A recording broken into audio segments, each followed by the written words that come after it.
মুদিখানা দোকান সেরে আমরা বেরিয়ে পড়েছি মামাবাড়ি যাওয়ার উদ্দেশ্যে। রাস্তায় ফুচকা দেখতে পেলাম, তাই সবার জন্য নিয়ে নিলাম। আর অনেকগুলো পুলিশ দেখে আমি প্রথমে ঘাবড়ে গেলেও তারপরে বুঝলাম এটা মিছিল। আমার মামাবাড়ি যেহেতু মাঠের মধ্যখানে, তো নানা রকম সবজি এখানে দেখানোই যেতে পারে। তো এগুলো মৌরি, কাঁচা মৌরি, জিরে, টমেটম, কফি, তারপরে মূলো, এইসব চাষ হয়। আর আমরা করছি মেহেন্দি, সব একে অপরের মেহেন্দি করে দিচ্ছি, কারণ নিজের মেহেন্দি করতে পারলেও ডান হাতে তো আর নিজে করা যায় না। রে দেখো ঘুমিয়ে গেছে।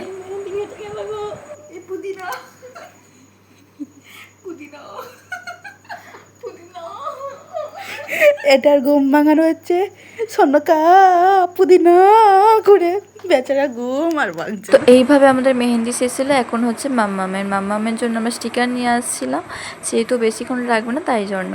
আর জানো, আমাদের বাড়িতে যেমন আমাদের বোনের সংখ্যা বেশি, তেমন আমাদের বোনঝির সংখ্যাও বেশি।